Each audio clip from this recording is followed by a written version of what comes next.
ঘড়ির কাঁটার সঙ্গে তাল মেলাতে রীতিমতো হিমশিম খাচ্ছে ভারতের উত্তর পূর্বাংশের মানুষ।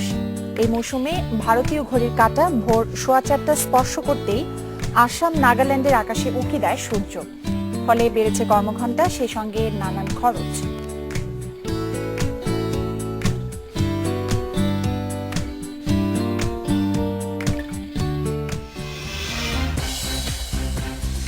এক ঘন্টা আপনাদের সঙ্গে আছে আমি খালেদ মিনিদ্দিন। সবশেষে খবর, আলোচনা বিশ্লেষণ নিয়ে থাকছি আমি কাজী মহুয়া। খেলার মাঠের হার জিত এবং আনন্দ বেদনার সবশেষ খবর জানাচ্ছে আমি রুবাইদুল শেখার। তবে আগে জানিয়ে দিচ্ছি শিরোনাম। ব্যবসায় প্রতিদ্বন্দ্বীকে ফাঁসাতেও আইএস এর নাম ব্যবহার, পুলিশের দাবি রামকৃষ্ণ মিশনে হুমকি ভুয়া।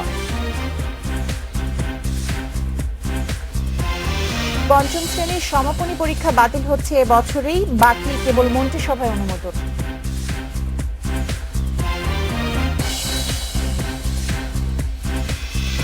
কোপা ফাইনালের আগে মেসির সামনে যুক্তরাষ্ট্রের বাধা, সকাল 7টায় স্বাগতিকের বিপক্ষে নামছে আর্জেন্টিনা।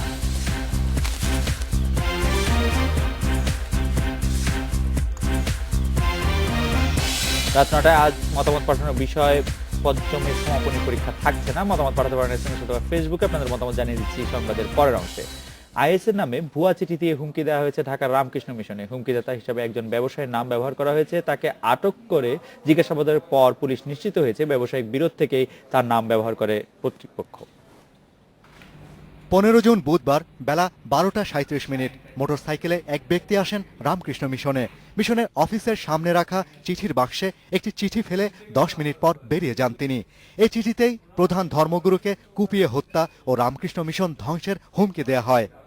পুলিশ বলছে, হুমকিদাতা হিসেবে যার নাম রয়েছে সেই এবি সিদ্দিককে মঙ্গলবার সকালে কিশোরগঞ্জ থেকে জিজ্ঞাসাবাদের জন্য ঢাকায় আনা হয়। তবে ঘটনায় জড়িত নয় বলে দাবি করছেন তিনি। যে এবি সিদ্দিকের নামটা ব্যবহার করা হয়েছে সেই এবি সিদ্দিক একজন ব্যবসায়ী, তিনি আর্মিতে একসময় চাকরি করতেন, রিটায়ার করেছেন এবং তার স্ট্যাটাস হচ্ছে বয়স 48 মতো। আমরা রামকৃষ্ণ মিশনের সিসি ক্যামেরাতে যে চিঠিটা দিয়ে গেছে তার যে এজ, বডি স্ট্রাকচার আমরা যা দেখি দুটোর সঙ্গে একেবারেই ম্যাচ করে না।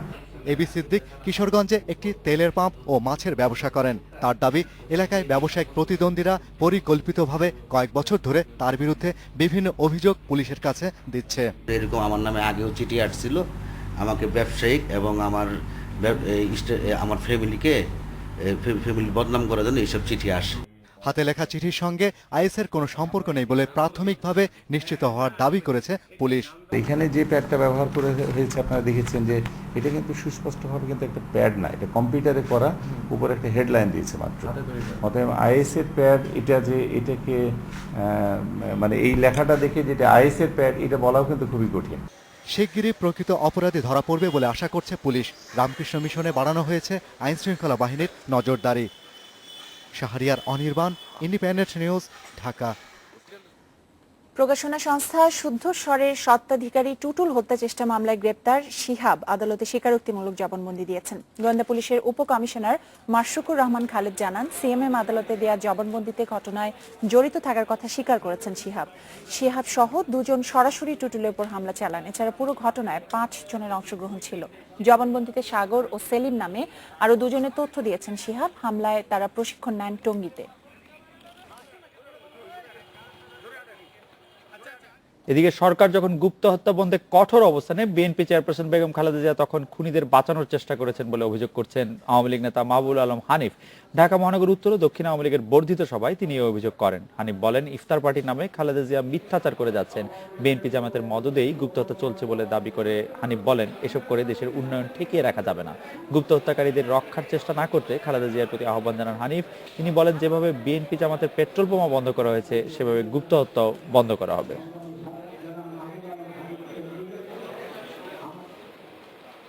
আপনি আবার উগ্র কথা বলবেন, আবার গুপ্ত হত্যাকারীদেরকে আপনি রক্ষা করার জন্য আপনি সারাদিন মিথ্যাচার করবেন, তাহলে তো আপনার সঙ্গে হতে পারে না। আসুন, আপনি যদি সত্যিকার অর্থে যদি দেশের প্রতি, জনগণের প্রতি যদি কোনো আপনার দায় থাকে, তাহলে এই 71 ঘাতকদেরকে সঙ্গ ত্যাগ করুন, তাদের থেকে দূরে সরে আসুন। আপনি গুপ্ত হত্যাকারীদেরকে রক্ষা করা বন্ধ করুন, তাদের সঙ্গে দূরে সরে আসুন। তাদেরকে প্রয়োজন হলে ধরিয়ে দেওয়ার জন্য সরকার আইন শৃঙ্খলা বাহিনীকে সহায়তা করুন। তাহলে জনগণ আপনার সঙ্গে ঐক্য করা যাবে কিনা সেটা ভেবে দেখবে। অন্যদিকে জঙ্গিবাদ উৎখাতে সব রাজনৈতিক দলকে একসঙ্গে কাজ করার আহ্বান জানিয়েছেন বিএনপির মহাসচিব মির্জা ফখরুল ইসলাম আলমগীর। রাজধানীর ইঞ্জিনিয়ার্স ইনস্টিটিউশন মিশনে মিলনায়তনে ছাত্রদলের ইফতার অনুষ্ঠানে তিনি এই আহ্বান জানান। সরকার গুপ্ত হত্যা বন্ধে ব্যর্থ দাবি করে মির্জা ফখরুল বলেন, সরকারের উদ্দেশ্য জঙ্গিবাদের কথা বলে বিএনপিকে দমন। এজন্য সন্দেহভাজনদের কাছ থেকে তথ্য বের করার আগে ক্রসফায়ারে হত্যা করা হচ্ছে। প্রকৃত সত্য আড়াল করতে বিএনপিকে জঙ্গিবাদ ও সন্ত্রাসের সঙ্গে জড়ানোর চেষ্টা হচ্ছে বলে অভিযোগ করেন তিনি। ছাত্রদলকে ঐক্যবদ্ধ হয়ে সরকার বিরোধী আন্দোলনে নামার আহ্বান জানান মির্জা ফখরুল। এখন যে উগ্রবাদ জঙ্গিবাদের নাম করে আরো যে ভয়াবহ ধ্বংসযজ্ঞের দিকে দেশ যাচ্ছে তাকে বন্ধ করার চেষ্টা করুন। সমস্ত রাজনৈতিক দলগুলোকে ডেকে কনভেনশনের মধ্য দিয়ে একটা জাতীয় প্রতিরোধ করে তুলুন, অন্যথায় এই ভয়াবহ এই পাপ এই অবস্থা থেকে মুক্ত হওয়ার আমাদের কোনো উপায় নেই। জঙ্গি সমস্যার সমাধান ক্রসফায়ার নয় বলে মনে করছেন ক্ষমতাসীন আওয়ামী লীগের জোট শরিকেরা। জাতীয় সংসদের মন্ত্রী রাশেদ খান মেনন ও জাসদ নেতা মইনুদ্দিন খান বাদলের বক্তৃতায় বিষয়টি উঠে এসেছে। এদিকে ধর্ম বিষয়ক মন্ত্রী অধ্যক্ষ মতিউর রহমান সংসদকে জানিয়েছেন, জঙ্গিবাদ বিরোধী প্রচার চালাতে প্রকল্প নেওয়া হচ্ছে। সাম্প্রতিক ক্রসফায়ারের পাশাপাশি জঙ্গিদের গুলি করে হত্যার ঘটনার ব্যাপক সমালোচনা হচ্ছে সরকারের ভেতরে ও বাইরে। এবার সেটার বহিঃপ্রকাশ ঘটল সংসদে। বাজেট আলোচনায় ক্রসফায়ারের কড়া সমালোচনা করে মন্ত্রী রাশেদ খান মেনন বলেন, এসব ঘটনার মধ্য দিয়ে আইন শৃঙ্খলা বাহিনীর দুর্বলতাই প্রকাশ পাচ্ছে। ক্রসফায়ারও আজকে জঙ্গি সমস্যার সমাধান নয়, বরঞ্চ তার মধ্য দিয়ে আমরা লক্ষ্য করি আইন শৃঙ্খলা বাহিনী তাদের দুর্বলতার, সেটা ব্যর্থতা এবং দুর্বলতার পরিচায়ক। কেউ কেউ দাবি করছেন যে গণতন্ত্রের অনুপস্থিতির কারণে এখানে জঙ্গি সৃষ্টি হচ্ছে। তবে মাননীয় স্পিকার, আমি তাদের দৃষ্টি একটু আকর্ষণ করে বলতে চাই, এদেশে হুজির জন্ম, এদেশে জেএমবির জন্ম হয়েছিল বিএনপি শাসন আমলে। আর মইনুদ্দিন খান বাদল বলেন, ক্রসফায়ারে মারতে হলে সবার আগে মারা উচিত ব্যাংক লুটকারীদের। যেসব প্রতিষ্ঠান জঙ্গিদের অর্থায়নের উৎস সেগুলো বন্ধ ও সম্পদ বাজেয়াপ্তের দাবিও জানান তারা। বাংলাদেশের হৃৎপিণ্ড খুবলে খায় যে অর্থনৈতিক সন্ত্রাসীরা, অর্থনৈতিক জঙ্গিরা তাদের প্রতি কোন টলারেন্স দেখাচ্ছেন। বৃত্তের প্রতি পক্ষপাতিত্ব করলে, শাস্তির হাতকড়া না পড়ালে ইতিহাস আমাদেরকে একদিন সংবিধান লঙ্ঘনকারী হিসাবে চিহ্নিত করতে পারে। এদিকে গুপ্ত হত্যাকারীদের দ্রুত চিহ্নিত করে বিচারের আওতায় আনার দাবি জানান আওয়ামী লীগের সংসদ সদস্যরা। আমরা গুপ্ত হত্যা বন্ধ করতে হবে আমাদের। এছাড়াও এক প্রশ্নের উত্তরে ধর্ম বিষয়ক মন্ত্রী অধ্যক্ষ মতিউর রহমান সংসদকে জানান, জঙ্গিবাদের কুফল সম্পর্কে মসজিদে মসজিদে প্রচারণা চলছে। জঙ্গিবাদ বিরোধী প্রচারণায় একটি প্রকল্প নেওয়া হয়েছে। নাফিজাতুল্লাহ, ইন্ডিপেন্ডেন্ট নিউজ, ঢাকা। দণ্ড পাওয়া জামায়াত নেতা মীর কাশেম আলীর রিভিউ আবেদনের উপর শুনানি হবে 25 জুলাই। চেম্বার বিচারপতি হাসান ফয়েজ সিদ্দিকী মঙ্গলবার এই তারিখ দিয়েছেন।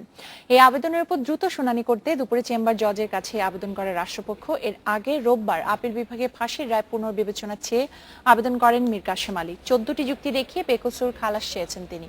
মানবতা বিরোধী অপরাধে আলবদর কমান্ডারকে মৃত্যুদণ্ড দেয় আন্তর্জাতিক অপরাধ ট্রাইব্যুনাল। পরে আপিল বিভাগ সেই দণ্ড বহাল রাখে। ঢাকা সিটি কর্পোরেশনের 2 মেয়রকে মন্ত্রী পদমর্যাদা এবং নারায়ণগঞ্জ সিটি কর্পোরেশনের মেয়রকে উপমন্ত্রী পদমর্যাদা দিয়েছে সরকার। মঙ্গলবার মন্ত্রী পরিষদ সচিব মোহাম্মদ শফিউল আলম এ সংক্রান্ত প্রজ্ঞাপন জারি করেন। প্রজ্ঞাপনে বলা হয়, এই 3 মেয়র মাসিক সম্মানী ভাতা ও অন্য সুবিধার সঙ্গে মন্ত্রী উপমন্ত্রী পদমর্যাদা ভোগ করবেন। তবে অন্য নগরীর মেয়রদের এই পদমর্যাদা দেওয়া হয়নি। মন্ত্রী উপমন্ত্রী পদমর্যাদা পাওয়া 3 মেয়রই সরকার দলীয় রাজনীতির সঙ্গে জড়িত। আওয়ামী লীগ ক্ষমতায় থাকলেও রাজশাহী, খুলনা, বরিশাল, সিলেট, গাজীপুরের মেয়র নির্বাচিত হন বিএনপি মনোনীত প্রার্থীরা। চট্টগ্রাম থেকে অবশ্য নির্বাচিত হয়েছেন আওয়ামী লীগ মনোনীত প্রার্থী।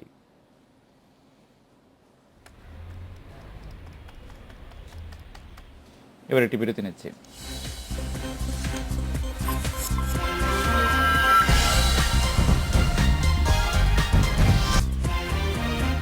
9:17 ফিরে এলাম রাত 9টায় বাংলাদেশে।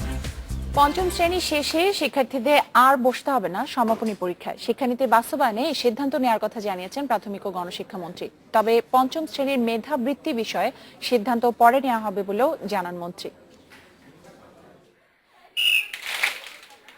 পঞ্চম শ্রেণীতে প্রাথমিক সমাপনী পরীক্ষা এবং অষ্টম শ্রেণীর জন্য জুনিয়র স্কুল সার্টিফিকেট পরীক্ষা চালু হয় 2009 সালে। পরের বছর থেকে মাদ্রাসার শিক্ষার্থীদের জন্য সমমানের ইবতেদায়ী সমাপনী পরীক্ষাও চালু করা হয়। তবে জাতীয় শিক্ষানীতি বাস্তবায়ন করতে গত 18 মে প্রাথমিক শিক্ষাকে 5ম থেকে 8ম শ্রেণী পর্যন্ত বাড়ানোর সিদ্ধান্ত নেয় সরকার। তখন থেকে কৌতূহল ছিল প্রাথমিক শিক্ষা সমাপনী বা পিইসি পরীক্ষার কি হবে। মঙ্গলবার প্রাথমিক ও গণশিক্ষা মন্ত্রী নিজেই খোলাসা করলেন বিষয়টি। পঞ্চমের যে সমাপনী পরীক্ষাটা এই বছর থেকেই আমরা আর নেব না। প্রাথমিকের শিক্ষাকালটা আগে ছিল প্রথম শ্রেণী থেকে 5ম শ্রেণী পর্যন্ত, এখন পরিবর্তিত হয়ে সেটা হবে প্রথম শ্রেণী থেকে 8ম শ্রেণী পর্যন্ত। সমাপনী পরীক্ষার বিষয়ে চূড়ান্ত সিদ্ধান্ত নেবে মন্ত্রিসভা। তবে মন্ত্রণালয় থেকে পরীক্ষাটি বাতিলেরই সুপারিশ করা হবে বলে জানান মন্ত্রী। আমি এটা বন্ধ করার জন্য উপযুক্ত কর্তৃপক্ষ না, আমার প্রস্তাবটা যাবে, এইটা মাননীয় প্রধানমন্ত্রী পর্যন্ত যাবেন। আমি নিশ্চয়ই সেখানে কথা বলেই এই সিদ্ধান্তটা গতকাল নিতে পেরেছি, এইটুকু বলবো আর কি এই পর্যায়ে। আর এটা যাবে ক্যাবিনেটে, শীঘ্রই যাবে, আমরা হয়তো 1 সপ্তাহ বা 15 দিনের মধ্যেই এটা ওখানে পাঠাবো। আগে 5ম শ্রেণীতে একটি পরীক্ষার মাধ্যমে দেয়া হতো মেধাবৃত্তি। তবে প্রাথমিক সমাপনী চালুর পর থেকে এই পরীক্ষায় উত্তীর্ণদের মধ্য থেকেই বৃত্তি দেয়া হচ্ছে। এই বৃত্তি পরীক্ষার বিষয়ে সিদ্ধান্ত পরে নেওয়া হবে বলেও জানান মন্ত্রী। Mizanur Rahman, independent news, Dhaka. খেলাধুলা খবরের জন্য রুবাইদ ইফতেখার আপনার কাছে যাচ্ছি। আর্জেন্টিনা কালকে আর্জেন্টিনার খেলা, খুবই নার্ভাস লাগতেছে আপনাদের? আমি আসলে খুব একটা নার্ভাস নেই। আর্জেন্টিনার ম্যাচটা নিয়ে আমরা আর্জেন্টিনার ম্যাচটা নিয়ে আমরা ফাইনাল হলে একটু নার্ভাস হতাম, ফাইনাল যেহেতু কিছুটা নার্ভাস হতে পারে, সেমি নার্ভাস। বড় ম্যাচে নার্ভাস হতেই পারে, সমস্যা নেই। বড় match, well Argentina USA match এখন বড় ম্যাচ, ঠিক আছে। না, বড় ম্যাচ আমি বলতে চাই না রুবাইদ। আমরা এটা নিয়ে আরো বিস্তারিত আলোচনা করব, তবে তার একটা বিরতি নিয়ে আসি। আর যখন ফিরবো তখন অন্যান্য সংবাদের সাথে যা থাকছে। ইউরোতে রাতে স্পেনের মুখোমুখি ক্রোয়েশিয়া, দু দলের সামনে গ্রুপ সেরা হবার হাতছানি।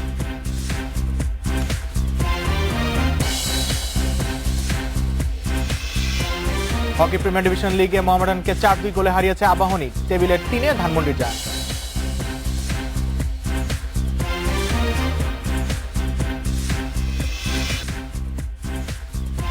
আর 28 মিনিটে ফিরে এলাম খেলাধুলার সবশেষ কিছু খবর নিয়ে। কোপা আমেরিকার সেমিফাইনালে বুধবার আর্জেন্টিনার বিপক্ষে মাঠে নামছে স্বাগতিক যুক্তরাষ্ট্র। ইনজুরি কাটিয়ে এই ম্যাচে দলে ফিরেছেন আনহেল দি মারিয়া। তবে সাসপেনশনের কারণে যুক্তরাষ্ট্র এই ম্যাচে পাচ্ছে না জার্মেইন জোন্স আর ববি উডকে। হিউস্টনে ম্যাচ শুরু হচ্ছে বাংলাদেশ সময় সকাল 7টায়। খালেদা মহুয়া, কালকের ম্যাচটি অবশ্যই দেখবেন আপনারা, আমি জানি, আমি নিজেও দেখবো। কি মনে হচ্ছে মহুয়া, প্রেডিকশন আপনার? আমার তো কোনো প্রেডিকশনই নাই। ডেফিনেটলি 23 বছরের শিরোপা খরা বলা হচ্ছে আর্জেন্টিনার। আর্জেন্টিনা এবার কোপা আমেরিকা শিরোপা জিতবে, সো ডেফিনেটলি জিতবে। মানে ডেফিনেটলি জিতবে আপনার প্রেডিকশন?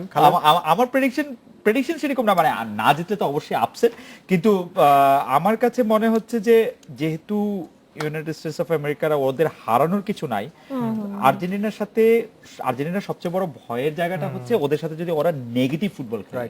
এখন নেগেটিভ ফুটবল খেলার ক্ষেত্রে আর্জেন্টিনার দুর্বলতা সবসময় প্রমাণিত, যে তারা আসলে কাউন্টার অ্যাটাকে, যেহেতু তাদের ডিফেন্স সেই অফেন্সের মতো এত ভালো না, কাউন্টার অ্যাটাকে গোল খেয়ে যাওয়ার এবং তারপরে সেই গোল শোধ করতে না পারার, সেটা তো রয়েছে। একটা বিষয়, যুক্তরাষ্ট্রের মাঠেই খেলা, সো ওরা সেদিক দিয়ে একটা অ্যাডভান্টেজ পাবে। তবে যুক্তরাষ্ট্রের মাঠে খেলা হতে একদিক দিয়ে ভালো হয়েছে, যখন আমরা কোপা দেখেছি যে কোপা যদি অন্য দেশগুলিতে খেলা হয়, পেরু, চিলি, বলিভিয়া, ভেনেজুয়েলা, এমনকি অন্য জায়গাগুলিতে হাইট একটা ফ্যাক্টর থাকে, সেই ফ্যাক্টরগুলির মধ্যে এবার আসলে একটা খুবই আরামদায়ক জায়গায় খেলা হচ্ছে। আমার ধারণা যে আমার খুব খুশি লাগবে যদি আমি মেসির, যেটি আপনি বলছেন যে আমেরিকাটা হারলেও নাকি মেসির খেলা দেখাটা তাদের একটা সৌভাগ্যের ব্যাপার হবে, আমি ততটা ভাবতে চাই না, কিন্তু আমি মেসি ভালো খেললে, ভালো খেলা একটা দেখতে পারলে আমি খুশি হব, এবং আর্জেন্টিনাকে খেলতে দিলে সবচেয়ে বড় কথা। মেসির খেলা দেখলে আসলে মনে হয় সবাই খুশি হবেন, বাংলাদেশে যারা ফ্যান রয়েছেন এবং যারা ফুটবল ফ্যান রয়েছেন। যাই হোক, আমি অন্যান্য খবর জানাবো, তবে একটা বিরতি নিতে হচ্ছে।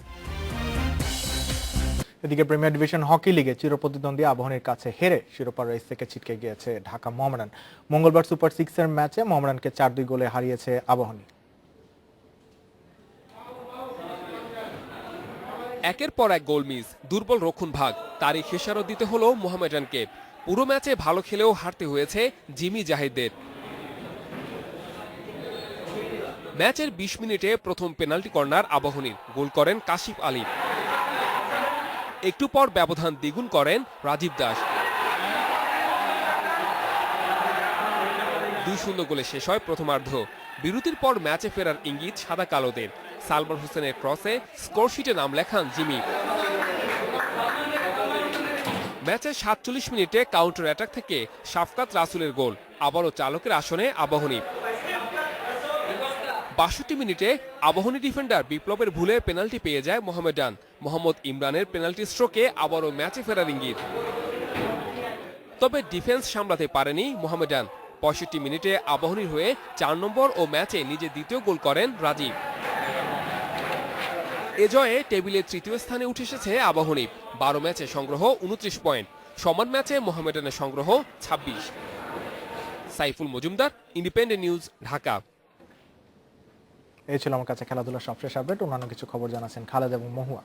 ধন্যবাদ রুবায়েত। আমার কাছে একটি খবর আছে, সেটি জানিয়ে দিচ্ছি। রূপপুর পারমাণবিক বিদ্যুৎ কেন্দ্র নির্মাণের মূল কাজ শুরুর লাইসেন্স পেয়েছে বাংলাদেশ পরমাণু শক্তি কমিশন। রাজধানীর একটি হোটেলে মঙ্গলবার আনুষ্ঠানিকভাবে এই লাইসেন্স হস্তান্তর করে বাংলাদেশ পরমাণু শক্তি নিয়ন্ত্রণ কর্তৃপক্ষ। 2400 মেগাওয়াট বিদ্যুৎ উৎপাদনের লক্ষ্যে পাবনার রূপপুরে নির্মিত হচ্ছে পারমাণবিক বিদ্যুৎ কেন্দ্র। এর জন্য গত বছরের ডিসেম্বরে রুশ প্রতিষ্ঠান অ্যাটমস্ট্রা এক্সপোর্টের সঙ্গে চুক্তি করে বাংলাদেশ পরমাণু শক্তি কমিশন। রুশ সহায়তায় প্রায় $13 বিলিয়ন ব্যয়ে প্রকল্পটি বাস্তবায়ন করা হচ্ছে। বিদ্যুৎ কেন্দ্রটির প্রথম পর্যায়ের কাজ চলতি বছরের ডিসেম্বরে শেষ হবে। এরপর শুরু হবে মূল বিদ্যুৎ কেন্দ্রের নির্মাণের কাজ। লাইসেন্স প্রদান অনুষ্ঠানে বিজ্ঞান ও প্রযুক্তি বিষয়ক মন্ত্রী ইয়াফেস ওসমান জানান, পরমাণু বিদ্যুৎ কেন্দ্র নির্মাণে ব্যবহার হচ্ছে সর্বাধুনিক প্রযুক্তি। আরো খবর জানানোর আগে একটি বিরতি নিচ্ছি। 9:45 আমরা ফিরে এলাম। এদিকে স্বরাষ্ট্র মন্ত্রণালয়ের আশ্বাসে গুলিস্তান ও সায়েদাবাদে বাস ধর্মঘট প্রত্যাহার করেছেন পরিবহন শ্রমিকেরা। বিকেলে এক সংবাদ বিজ্ঞপ্তিতে ধর্মঘট প্রত্যাহারের ঘোষণা দেয় বাংলাদেশ সড়ক পরিবহন শ্রমিক ইউনিয়ন। এর আগে সংকট নিরসনে সায়েদাবাদ টার্মিনাল ও ডিসি অফিসে কয়েক দফা 2 পক্ষের বৈঠক হয়। পরে স্বরাষ্ট্র মন্ত্রণালয় থেকে 3 দিনের মধ্যে কার্যালয় দখলমুক্ত সহ অন্যান্য দাবি মেনে নেওয়ার আশ্বাস দেওয়া হয়। সোমবার ভোরে গুলিস্তানে বাংলাদেশ সড়ক পরিবহনের শ্রমিক ইউনিয়নের কার্যালয়ের দখল নিয়ে ঢাকা পরিবহন শ্রমিক ইউনিয়ন পক্ষের সংঘর্ষ হয়। এরপর বাস ধর্মঘটের ডাক দেয় বাংলাদেশ সড়ক পরিবহন শ্রমিক ইউনিয়ন। পঞ্চমের সমাপনী পরীক্ষা থাকছে না, এই বিষয়ে আপনাদের মন্তব্য জানতে চাওয়া হয়েছিল। রায়হান বলছেন, পঞ্চমের সমাপনী পরীক্ষা না থাকলে শিক্ষার্থীদের প্রস্তুতি কমে যাবে, ফলে তারা মেধার দিক দিয়ে পিছিয়ে থাকবে। হোসেন বলছেন, সমাপনী পরীক্ষা জাতীয় পর্যায়ে না হয়ে জেলা ভিত্তিক হওয়া উচিত। মামুনুর রশিদ বলছেন, সরকার ভালো সিদ্ধান্ত নিয়েছে, এত ছোট বয়সে বেশি চাপ দিলে শৈশবের আনন্দ নষ্ট করা ছাড়া আর কিছুই হবে না। আর শহীদ বলছেন, আমার মতে সমাপনী পরীক্ষা থাকা দরকার ছিল, কারণ সমাপনী পরীক্ষা দ্বারা ছাত্রছাত্রীদের মাঝে পড়ালেখার প্রতিযোগিতা বাড়ে। সুজন খান বলছেন, শিক্ষার্থীদের বিবেচনা করলে পরীক্ষা না নেওয়াই ভালো, কারণ পরীক্ষার জন্য 11 বছরের ছেলে মেয়েদের উপর অত্যধিক চাপ দেওয়া হয়। আশিক বলছেন, তাহলে কেন আগে পরীক্ষা নেওয়া হয়েছিল, এখন কেন বন্ধ করে দেওয়া হবে? যারা পরীক্ষা দিয়ে পাশ করেছে তাদের সার্টিফিকেটে কি কোনো মূল্য থাকবে না? সোহানুর রহমান বলছেন, ছাত্রছাত্রী যত বেশি পরীক্ষার সম্মুখীন হবে সে তত বেশি মেধার বিকাশ ঘটাবে। সাজমুল হক বলছেন, আমার মনে হয় পঞ্চমের সমাপনী পরীক্ষাটি রাখা উচিত, কেননা একজন শিক্ষার্থীর জন্য প্রথম পাবলিক পরীক্ষার মাধ্যমে তার ভয় দূর হবে। মিথিলা বলছেন, সমাপনী পরীক্ষা বন্ধ হয়ে গেলে ছোট ছেলে মেয়েদের নিয়ে কোচিং ব্যবসা বন্ধ হয়ে যাবে। নাজিম বলছেন, শিশুদের মেধা বিকাশের জন্য পঞ্চম শ্রেণীর সমাপনী পরীক্ষা থাকা একান্ত প্রয়োজন। দুদিক থেকেই দু ধরনেরই আমরা মতামত দেখতে পাচ্ছি। একদল বলছেন বন্ধ করে দেওয়া প্রয়োজন, শিশুদের উপর চাপটা থাকা প্রয়োজন না, আরেক দল বলছেন মেধার বিকাশের জন্য এটা জরুরি। যাই হোক, দর্শকদের অনেক ধন্যবাদ আপনাদের মতামতের জন্য। আসামের আকাশে যখন সূর্যোদয়, ভারতের পশ্চিম প্রান্তের মানুষ তখনও ঘুমের অতলে। এই মৌসুমে ভারতীয় ঘড়ির কাঁটা ভোর 4:15 স্পর্শ করতেই দেশটির উত্তর পূর্বাংশের আকাশে উকি দেয় সূর্য। ফলে বেড়েছে কর্মঘণ্টা, সেই সঙ্গে নানান খরচ। আর এই কারণে দাবি উঠেছে আলাদা টাইম জোনের। ঘড়ির কাঁটা আর বাস্তবের হেরফেরে রীতিমতো নাকাল উত্তর পূর্ব ভারতের মানুষ। আকাশে সূর্যের আলো অথচ ঘড়ি বলছে তখনও ঘুমাবার সময়। আবার সূর্য ডোবার অনেক পরেও দিনের হিসেব থাকছে ঘড়ির কাঁটায়। আসামের ডিব্রুগড়ে বা নাগাল্যান্ডের কোহিমায় যখন সূর্যোদয়, পশ্চিমের পোরবন্দরে তখনও রাতের আধার। অথচ দুই প্রান্তের মানুষকে ছুটতে হচ্ছে একই ঘড়ি অনুসরণ করে। সকাল 10টায় আসামের মানুষ যখন অফিসমুখী, তখন সূর্য প্রায় মধ্য আকাশে। আবার সূর্য ডোবার পরেও অফিসে থাকতে হচ্ছে কর্মজীবীদের। সকালে দরকার না হলেও আপনি বেশি সময় পাচ্ছেন, আবার সন্ধ্যার পর সময় থাকছে একেবারেই কম।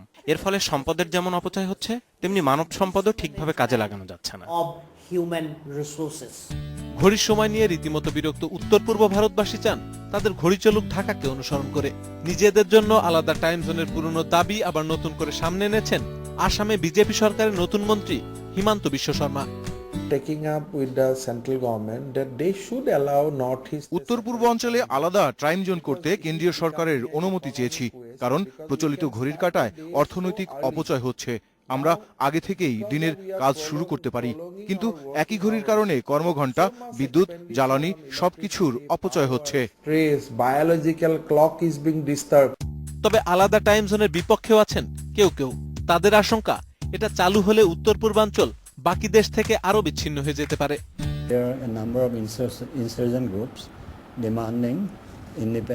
অনেক বিদ্রোহী সংগঠন রাজ্যের স্বাধীনতা দাবি করছে।